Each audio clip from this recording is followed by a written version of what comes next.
Ugh, Mad Men.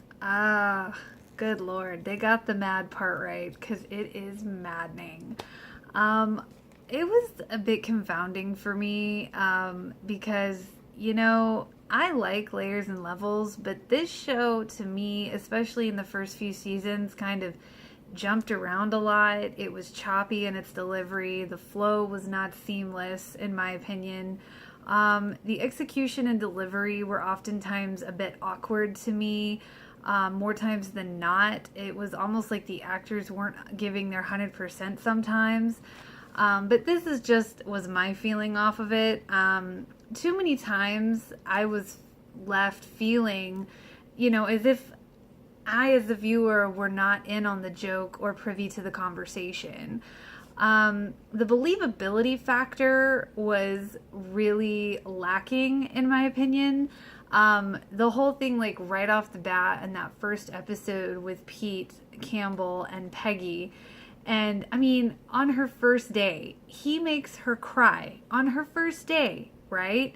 I mean, he upsets her so bad that she cries. And then I'm expected to believe that on that same day or that night, later that night, he shows up at her house, stalker, hello, creepy stalker alert, at her house that night, drunk from his bachelor party, and they have sex.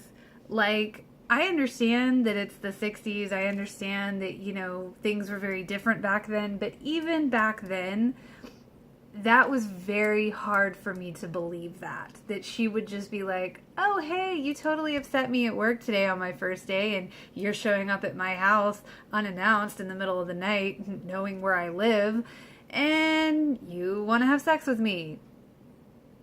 I didn't really get that. Sorry. To me, it just really wasn't that believable, and perhaps it was the execution. I mean, at times I did kind of feel like perhaps the dots that you had to connect were maybe too far apart at times.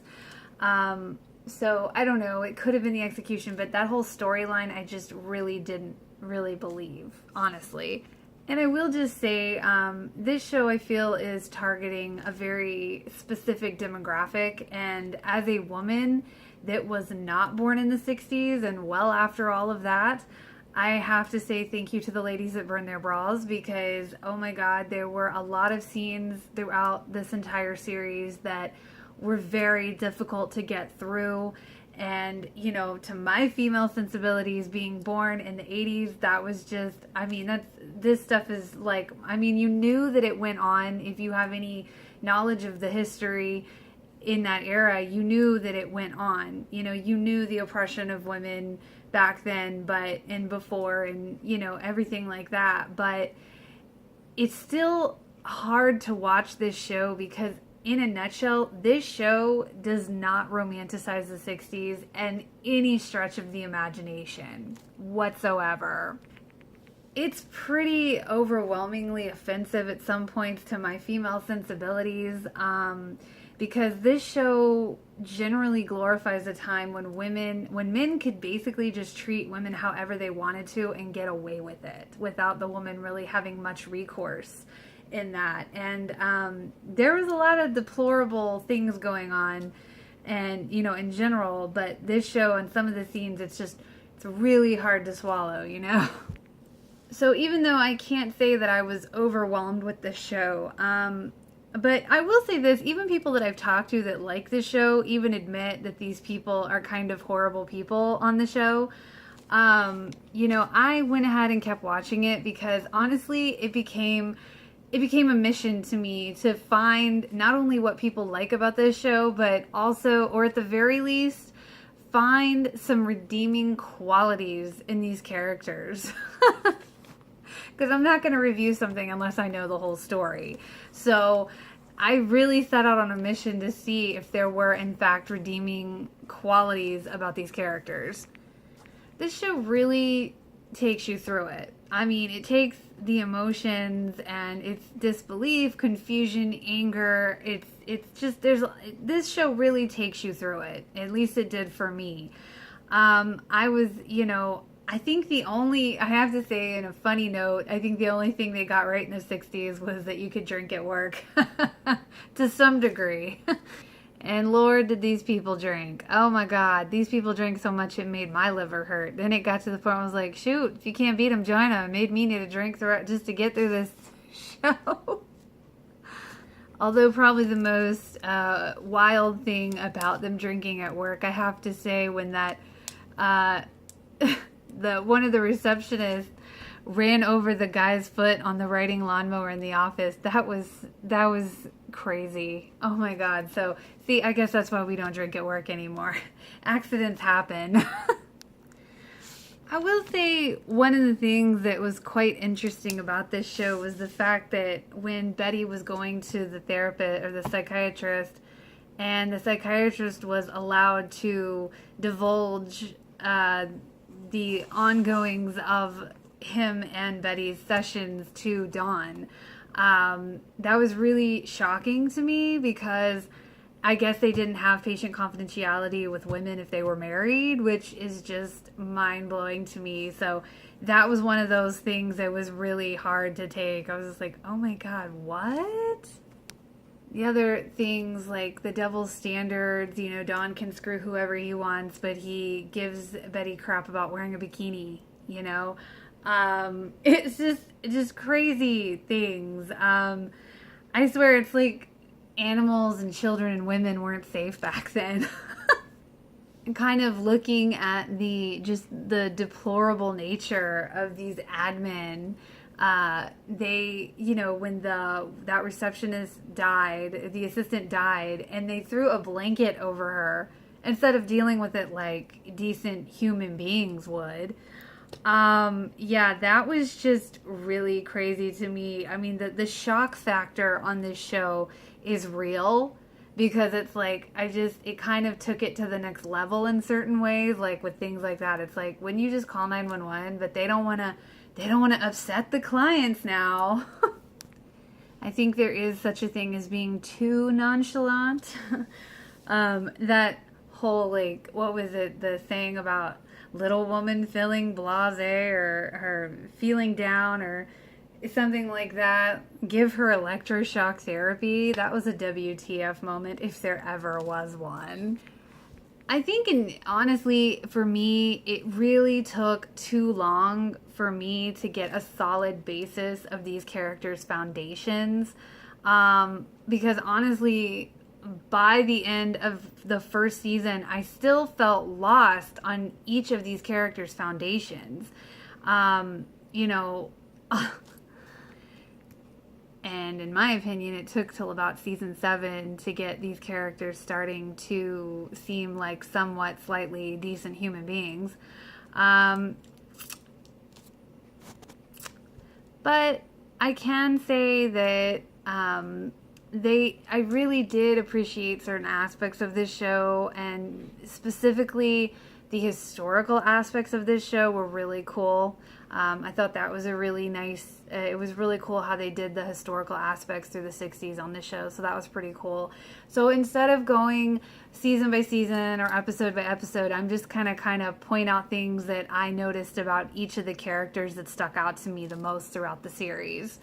Not really in any particular order, just kind of gonna go with it here, because like Duck was pretty ruthless in my opinion. I mean, when he was trying to capitalize right after Pete's dad died, it was like, good God, let the man's body get cold before you make money off this. Jeez.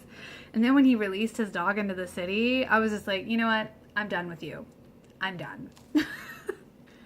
I always kind of felt bad for the Draper kids because, like, I felt like Dawn and Betty put a lot of their own self-loathing onto the kids. And, like, when the grandfather dies and the cops informing them of it, they don't even acknowledge that Sally is crying or anything, They don't acknowledge her at all. But I will say that was some of Sally's best acting, I think. That was a really good moment for her in the acting department.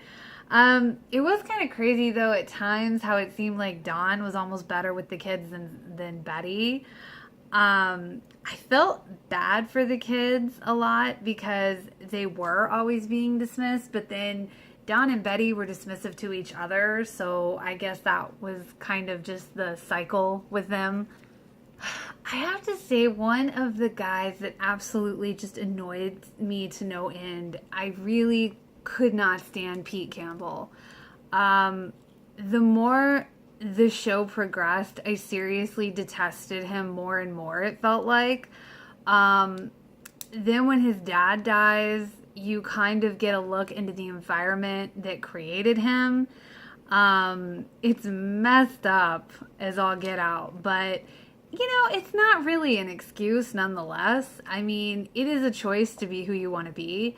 I mean, look at when he was trying to guilt Joan into sleeping with the guy from Jaguar. I mean, that was just so ew. And I was like, oh my God, you are an infinitesimal worm. Like, seriously. Then, his dad dies in the plane crash and his mom falls off a cruise ship. And, it's like crazy ways to go. But, you just see Pete and his brother were just like so nonchalant about that whole situation, both of them, both situations. And, it really kind of, even though I understood the background, it was like, dude, I still don't like you, throughout the series. And, it was just like, he was just the one that just kept coming back where it was like, ugh, I don't care for you at all. I mean, I'm honestly not surprised that he crawled back to Trudy by the end of it. I was actually more surprised that Trudy took him back because, Trudy was like the one married woman that actually stood up for herself.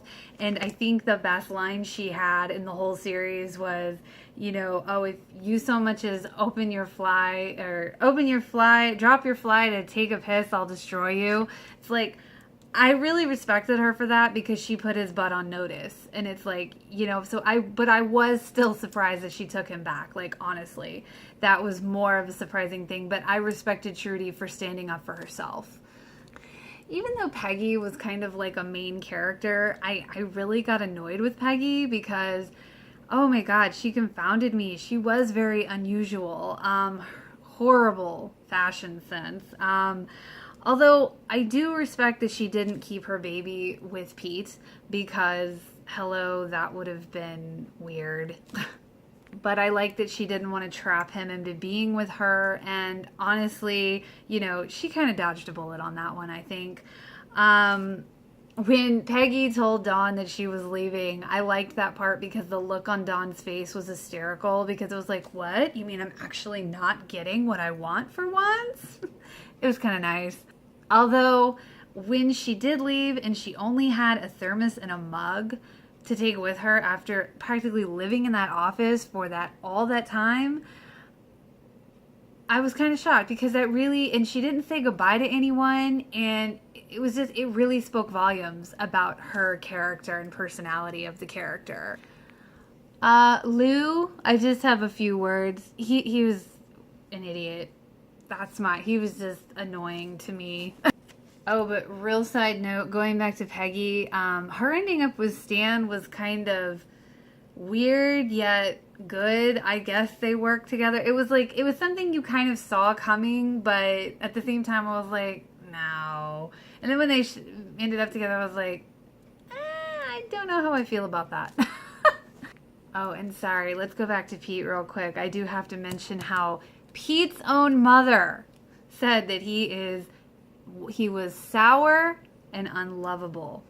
Again, you get a glimpse into his childhood, but at the same time, I kind of agree with that. His mom was on point with that one, I think. I mean, yeah, their whole family situation was screwed up. But again, it's a choice.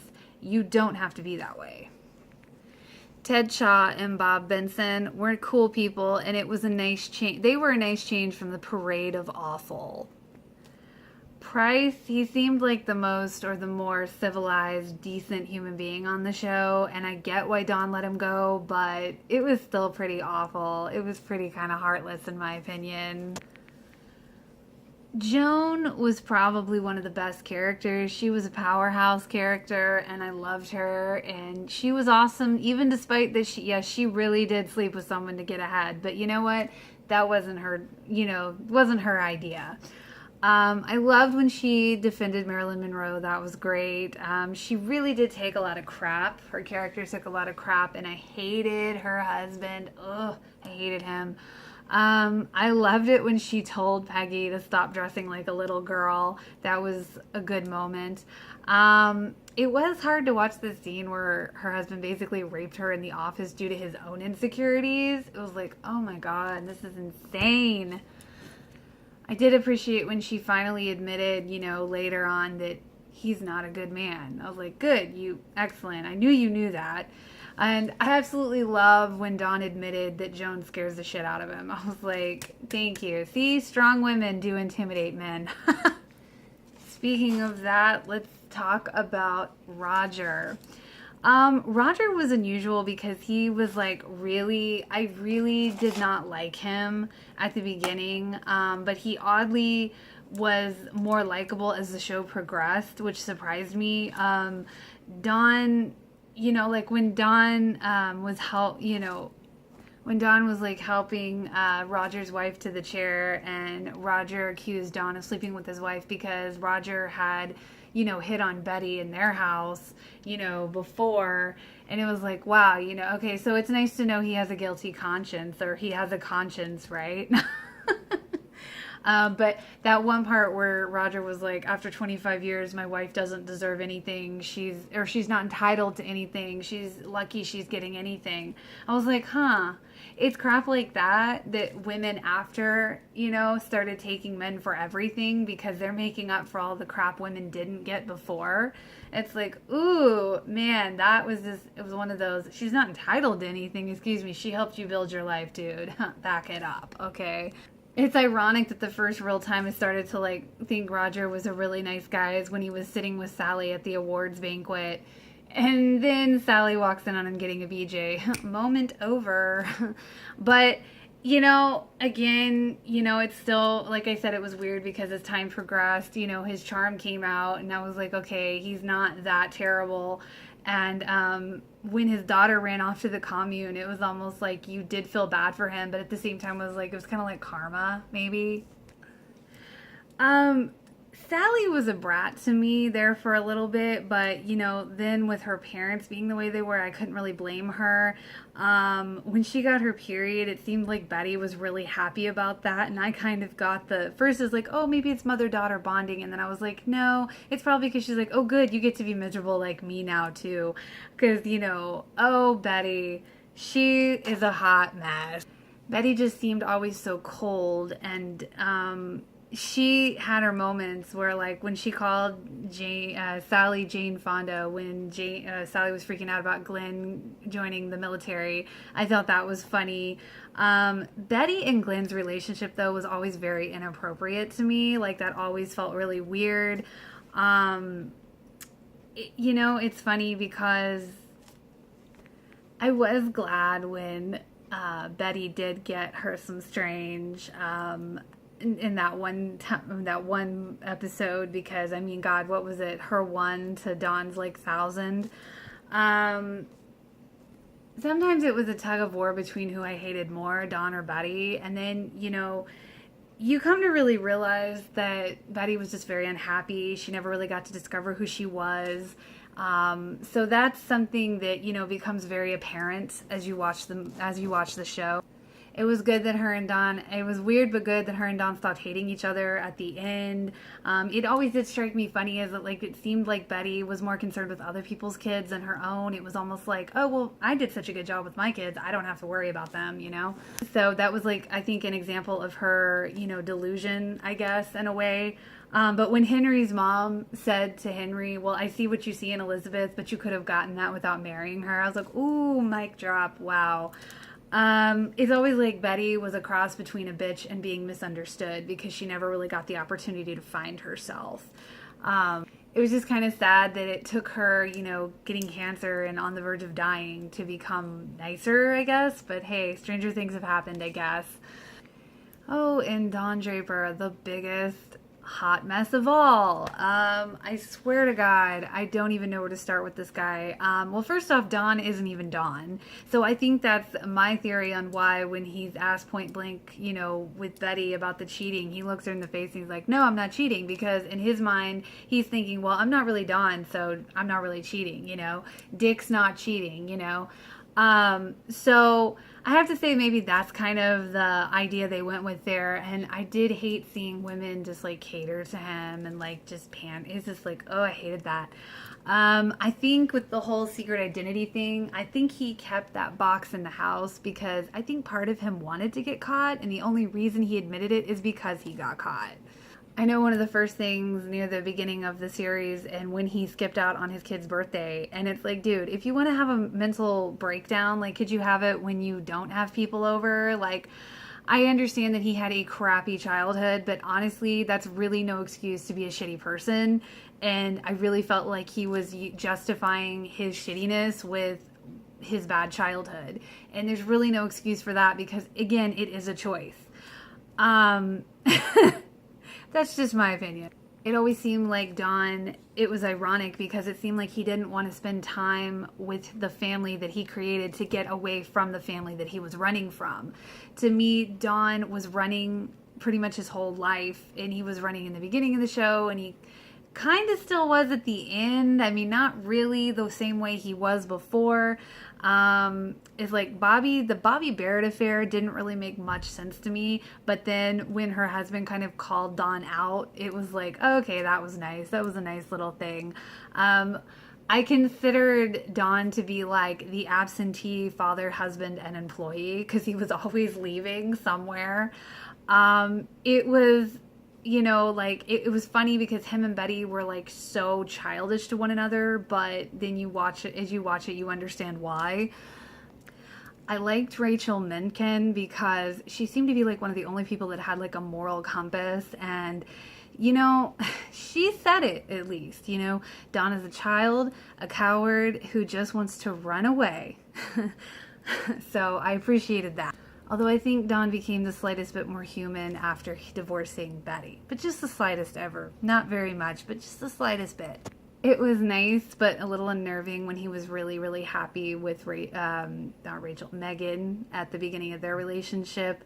But I kind of knew it probably wouldn't end so great. But Megan also called him, you know, aging, sloppy, selfish liar. At least she was, you know, Megan really like, you know, kind of stood her own ground. She started getting more confidence when she moved to LA. And, you know, when she dumped him, I think that was probably the more mature Dawn had ever acted. You know, she nailed it though when she was like, what's wrong with you people? You don't smile, you smirk. You're so cynical. And I appreciated that. It took near the end of the series for, I think, Don and Sally to have their first real father-daughter, like, aw moment, I think. It took a long time there. But, you know, Don did admit he didn't have the feelings for his kids that he should, you know. So, I mean, at least he started to admit that stuff.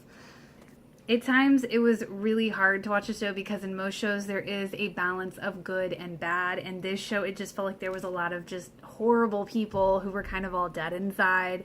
But, I mean, as you watch, it's like, I mean, it takes a long time to get there. For me, it did. And, you know, they start to seem more human. So it does help, you know.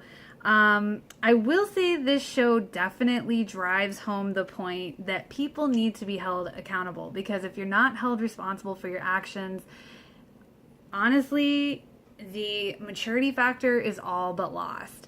And I do think it was good that Don started to find himself at the end there on that last episode, but I still think he should have been there for his kids, okay, instead of meditating on a hill. And, you know, I still think he needs therapy. Like, if Roger Sterling can get therapy, so can you, dude. However, I will say, it would be nice to buy a car the way he does. Pay for overpriced, and if we don't come back, consider it paid for. And those are my thoughts on Mad Men, the ever-maddening saga. I hope you enjoyed. If you did, feel free to like and subscribe. Until next time.